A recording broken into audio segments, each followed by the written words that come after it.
Hello दोस्तों, good morning. मैं अखिलेश बहुत बहुत स्वागत करता हूं आपके अपने यूट्यूब चैनल टारगेट विद अजस्टर 2.0 में। जैसा कि आपको पता हो कि आपके एग्ज़ाम को ध्यान में रखते हुए आपके लिए रिवीजन क्लास शुरू किया गया है, जिसमें आपको डेली 10 बजे सुबह में एक रिवीजन क्लास जीके जीएस की मिलती है, जिसमें महत्वपूर्ण 25 प्रश्न रखे जाते हैं। सभी प्रश्न आपके लिए बहुत ही महत्वपूर्ण होगा एग्जाम के लिए, और सभी प्रश्न सेलेक्टेड और इम्पोर्टेंट है। जैसा कि आपको प्रश्न का लेवल देख के ही पता चल जाता होगा, तो ज़रूर आप लोग 10 बजे रिवीजन क्लास देखा करिए, जिसमें आज आपको 25 महत्वपूर्ण प्रश्न मिलेगा। मिक्सअप प्रश्न रहेगा और आपके एग्जाम को ध्यान में रख के ये प्रश्न बनाया गया है। अगर आप चैनल पर पहली बार विजिट करें तो चैनल को जरूर सब्सक्राइब कर ले तथा अधिक से अधिक अपने दोस्तों के पास शेयर कर दें, और अंत तक बने रहें। वीडियो अच्छा लगे तो वीडियो को जरूर लाइक कर दें तथा कमेंट करके बताएं कि 25 में से आपके कितने प्रश्न सही हुए हैं। 25 प्रश्न है, आंसर आप कमेंट करें या फिर देख लें, नोट कर लें, और अंत में ज़रूर कमेंट करके बता दें कि 25 में से कितने प्रश्न आपके सही हुए हैं। तो चलिए फिर शुरू करते हैं आज का पहला प्रश्न है, कागज़ की खोज कहाँ की गई थी? कागज़ की खोज कहाँ की गई थी, जल्दी से कमेंट करके आप बता दें। कागज़ की खोज कहाँ की गई थी? तो इसका सही आंसर है ऑप्शन नंबर डी, चीन में की गई थी। कागज़ की खोज चीन में की गई थी। जैसा कि आपको पता है, पूरे डिटेल से बताया जा चुका है कि कागज़ की खोज किसने किया था, चीन ने किया था। दूसरा प्रश्न देखते हैं। दूसरा प्रश्न देख लीजिए, निम्नलिखित में से कौन सी इमारत विश्व की सबसे ऊंची इमारत है? आपको जरूर पता होगा कि सबसे ऊंची इमारत विश्व में कौन सी है। तो इसका सही आंसर है ऑप्शन नंबर बी, बुर्ज खलीफा, जो कि दुबई में पड़ता है। ऑप्शन नंबर बी सही हो जाएगा। बुर्ज खलीफा विश्व की सबसे ऊंची इमारत है। चलिए प्रश्न नंबर 3 देखते हैं। रेड डाटा बुक में किसका विवरण दिया गया है? रेड डाटा बुक जो होता है उसमें किसका विवरण दिया जाता है? तो इसका सही आंसर हो जाएगा ऑप्शन नंबर ए, संकटापन, पादप और जीव जंतुओं को। जिस पे संकट है, जो जिसका संख्या घट रहा है लगातार, उसको, जो संकटापन है जिसकी संख्या घट रही है, उसका अध्ययन किया जाता है या फिर उसका विवरण दिया जाता है। किसमें? तो रेड डाटा बुक में। आपको पूरे डिटेल से बताया जाता है ये आपकी रिवीजन क्लास में। तो इसमें प्रश्न और उससे रिलेटेड आंसर के बारे में बताया जाएगा। बाकी 3 ऑप्शन जो गलत है उसके बारे में आपको नहीं बताया जाएगा। बस वन लाइन देखिए कि रेड डाटा बुक किसे कहते हैं या फिर किसका विवरण दिया जाता है। तो जो संकटापन, पादप और जीव जंतु है। आपके लिए इतना मेहनत किया था, आप जरूर वीडियो को लाइक कर दें। चैनल पर पहली बार विजिट करें तो चैनल को जरूर सब्सक्राइब कर दें तथा अधिक से अधिक अपने दोस्तों के पास शेयर भी कर दें। चलिए फिर 4 नंबर प्रश्न देखते हैं। 4 नंबर प्रश्न है, भारत के किस राज्य को चावल का कटोरा या फिर राइस बाउल बाउल कहा जाता है? जरूर आपको पता होगा। भारत के किस राज्य को चावल का कटोरा कहा जाता है? 4 नंबर का आंसर कमेंट कर दे जल्दी से। आपको पता है तो आंध्र प्रदेश को कहा जाता है। आपको पता होगा, भारत के आंध्र प्रदेश को चावल का कटोरा कहा जाता है। कौन सा राज्य है? तो आंध्र प्रदेश है। ऑप्शन नंबर ए सही हो जाएगा। आंध्र प्रदेश राज्य को भारत का चावल का कटोरा कहा जाता है। चलिए 5 नंबर प्रश्न भी देखते हैं। 5 नंबर प्रश्न क्या है? अंतरिक्ष में चलने वाली प्रथम व्यक्ति कौन थे? अंतरिक्ष में चलने वाले प्रथम व्यक्ति कौन थे? जल्दी से कमेंट कर दे। 5 नंबर का बहुत ही महत्वपूर्ण प्रश्न, और इसका सही आंसर हो जाएगा लियोनोव। ऑप्शन नंबर सी सही हो जाएगा। अंतरिक्ष में चलने वाले प्रथम व्यक्ति कौन है? तो ऑप्शन नंबर सी, लियोनोव हैं, जो कि अंतरिक्ष में चलने वाले प्रथम। देखिए प्रश्न क्या पूछ रहा है, चलने वाला व्यक्ति कौन है? तो आप लोग एक बार प्रश्न ध्यान से देख लेंगे, चलने वाला व्यक्ति कौन है? तो ऑप्शन नंबर सी, लियोनोव है। चलिए फिर 6 नंबर प्रश्न देखते हैं। 6 नंबर प्रश्न क्या है? 6 नंबर प्रश्न देख लीजिए आप लोग। निम्नलिखित में से कौन अंग्रेजी का प्रसिद्ध लेखक है? अंग्रेजी के प्रसिद्ध लेखक कौन से हैं? ऑप्शन देखिए और कमेंट कर दीजिए। 6 नंबर का सही आंसर हो जाएगा ऑप्शन नंबर डी, मुल्कराज आनंद अंग्रेजी के प्रसिद्ध लेखक हैं।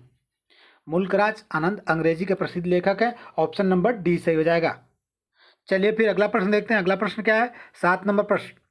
सभी प्रश्न सेलेक्टेड और इंपॉर्टेंट है, कृपया ध्यान से देखिए और आंसर कमेंट करिए, और अंत में जरूर बताएं कि आपके 25 में से कितने आंसर सही हो रहे हैं। चलिए फिर देख लीजिए 7 नंबर प्रश्न। अर्थशास्त्र में प्रथम नोबेल पुरस्कार किसे दिया गया था? अर्थशास्त्र का नोबेल पुरस्कार जो प्रथम मिला था वो किसको मिला था? जल्दी से कमेंट करके बता दें। 7 नंबर का आंसर जल्दी से कमेंट कर दें। 7 नंबर का आंसर कमेंट करके बच्चों जल्दी से बता दो कि 7 नंबर का सही आंसर क्या होगा। तो इसका सही आंसर हो जाएगा option number C, John Tinbergen और रेगनार फ्रिक्स। ऑप्शन नंबर सी सही हो जाएगा। ऑप्शन नंबर सी सही हो जाएगा। अर्थशास्त्र में प्रथम नोबेल पुरस्कार किसे दिया गया था? तो जॉन टीन ब्रेगन और रेगनार फ्रिक्स को। चलिए फिर अगला प्रश्न देखते हैं। 8 नंबर प्रश्न। 8 नंबर प्रश्न क्या कह रहा है? तो भारत को प्रथम नोबेल पुरस्कार किस विषय में दिया गया था? भारत में जो प्रथम नोबेल पुरस्कार मिला था वो किस विषय में मिला था? जल्दी से कमेंट कर दें। 8 नंबर का सही आंसर है साहित्य। अब आपको पता होगा साहित्य में प्रथम नोबेल पुरस्कार मिला था। किसको मिला था आप जरूर कमेंट करके बताएंगे। भारत में प्रथम नोबेल पुरस्कार जो मिला था साहित्य विषय में मिला था, लेकिन साहित्य विषय में किसे प्रदान किया गया था, ये आपके लिए प्रश्न है आज का। आप जरूर कमेंट करके बताएं कि भारत में प्रथम नोबेल पुरस्कार अगर साहित्य में मिला था तो किसको मिला था। आप कमेंट करके जरूर बताएंगे। इसका सही आंसर हो जाएगा, जो प्रश्न पूछा है उसका ए सही हो जाएगा। भारत में प्रथम नोबेल पुरस्कार साहित्य क्षेत्र में मिला था। किसे मिला था आप जरूर कमेंट करके बताएं। चलिए फिर 9 नंबर प्रश्न देखते हैं। 9 नंबर प्रश्न है, भारत का केंद्रीय औषधि अनुसंधान संस्थान कहाँ पे है? भारत का केंद्रीय औषधि अनुसंधान संस्थान कहाँ पे है? तो इसका सही आंसर हो जाएगा 9 का, जल्दी से कमेंट कर दें। तो इसका सही आंसर हो जाएगा लखनऊ। भारत का केंद्रीय औषधि अनुसंधान संस्थान लखनऊ में है। ऑप्शन नंबर डी सही हो जाएगा 9 नंबर का। ऑप्शन नंबर डी, लखनऊ में भारत का केंद्रीय औषधि अनुसंधान केंद्र स्थित है। चलिए फिर 10 नंबर प्रश्न देखते हैं। 10 नंबर प्रश्न क्या है? भारतीय सर्वेक्षण विभाग का मुख्यालय कहाँ पे है? भारतीय सर्वेक्षण विभाग का मुख्यालय कहाँ पे है? जल्दी से कमेंट कर दें। भारतीय सर्वेक्षण विभाग का मुख्यालय देहरादून में है, जैसा कि आपको पता होगा। नहीं पता होगा तो जान लीजिए। ऑप्शन नंबर ए सही हो जाएगा। भारतीय सर्वेक्षण विभाग का मुख्यालय देहरादून में है। चलिए फिर 11 नंबर प्रश्न देखते हैं। 11 नंबर प्रश्न क्या है? लीग ऑफ नेशंस की स्थापना कब हुई थी? बहुत ही महत्वपूर्ण प्रश्न। लीग ऑफ नेशंस की स्थापना कब हुई थी? ऑप्शन देखिए और जल्दी से कमेंट कर दीजिए।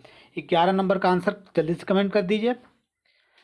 लीग ऑफ नेशन की स्थापना 10 जनवरी 1920 को हुई थी। ऑप्शन नंबर सी सही हो जाएगा। ऑप्शन नंबर सी, 11 नंबर का option number C, League of Nation की स्थापना 10 जनवरी 1920 को हुई थी। चलिए फिर 12 नंबर प्रश्न देखते हैं। 12 नंबर प्रश्न क्या कह रहा है? संयुक्त राष्ट्र सुरक्षा परिषद के अस्थायी सदस्य की कार्य अवधि कितनी वर्ष तक होती है? जो संयुक्त राष्ट्र सुरक्षा परिषद है उसका जो अस्थायी सदस्य होता है उसकी कार्यकाल कितने वर्ष की होती है? जल्दी से कमेंट कर दे। 12 नंबर का, 12 नंबर का सही आंसर हो जाएगा ऑप्शन नंबर बी, 2 वर्ष। संयुक्त राष्ट्र सुरक्षा परिषद के अस्थायी सदस्यों की कार्यकाल कितने वर्ष की होती है? तो 2 वर्ष की होती है। ऑप्शन नंबर बी सही हो जाएगा। चलिए फिर 13 नंबर प्रश्न देखते हैं। 13 नंबर प्रश्न क्या है? प्रसिद्ध काव्य गीत गोविंद के रचयिता कौन से?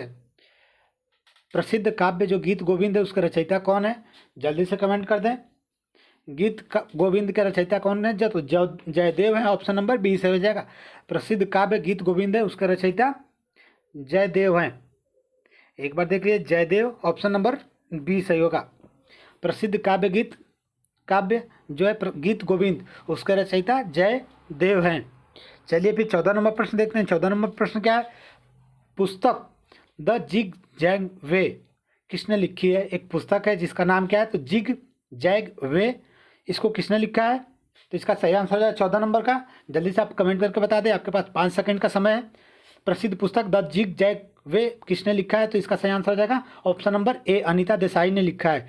द जिग जैग वे पुस्तक अनीता देसाई ने लिखा है। ऑप्शन नंबर ए सही हो जाएगा, अनीता देसाई। चलिए फिर 15 नंबर प्रश्न देखते हैं। 15 नंबर प्रश्न क्या है? एक बार वीडियो को जरूर लाइक कर दें और कमेंट करके अपना आंसर जरूर बताते रहें। 15 नंबर का देखिए, 15 नंबर प्रश्न क्या है? तो नवाडा का संबंध किसके विकास के साथ है? नवाडा जो बैंक है इसका संबंध किस विकास से है? जल्दी से बता दें। नवाडा बैंक का विकास संबंध किस विकास से है? ऑप्शन जरूर पता होना चाहिए इसका। कृषि और ग्रामीण इलाकों में का विकास करने के लिए है। ऑप्शन नंबर ए, कृषि क्षेत्र और ग्रामीण क्षेत्र, कृषि के बारे में और ग्रामीण क्षेत्रों के विकास के बारे में नवाडा बैंक का संबंध रहता है। तो ऑप्शन नंबर आपका कौन सा सही हो जाएगा? तो ऑप्शन नंबर ए सही हो जाएगा। चलिए फिर 16 नंबर प्रश्न देखते हैं। 16 नंबर प्रश्न बहुत ही महत्वपूर्ण प्रश्न, कई बार एग्जाम में पूछा हुआ प्रश्न है। मैकमोहन रेखा द्वारा अलग किए जाने वाला देश कौन से? वो कौन से 2 देश है जो मैकमोहन रेखा के द्वारा अलग अलग होते हैं? जल्दी से आंसर कमेंट कर दे। बहुत ही प्रसिद्ध प्रश्न है ये। 16 नंबर का, चीन और भारत के बीच की जो रेखा है उसको कौन सी रेखा कहते हैं? तो मैकमोहन रेखा कहते हैं। ऑप्शन नंबर सी सही हो जाएगा, सी। ऑप्शन नंबर सी चीन और भारत। मैक मोहन रेखा द्वारा चीन और भारत अलग होते हैं। चलिए फिर 17 नंबर प्रश्न देखते हैं। 17 नंबर प्रश्न क्या है?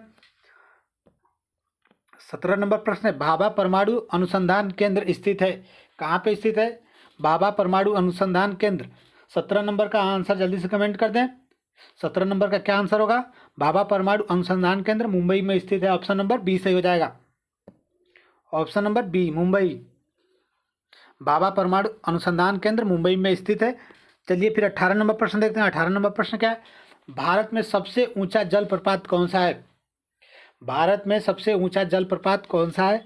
तो इसका सही आंसर हो जाएगा 18 नंबर का। आप कमेंट करके बता दें 18 नंबर का सही आंसर क्या होगा। भारत में सबसे ऊंचा जलप्रपात जोग न्यायाधीश। Option number D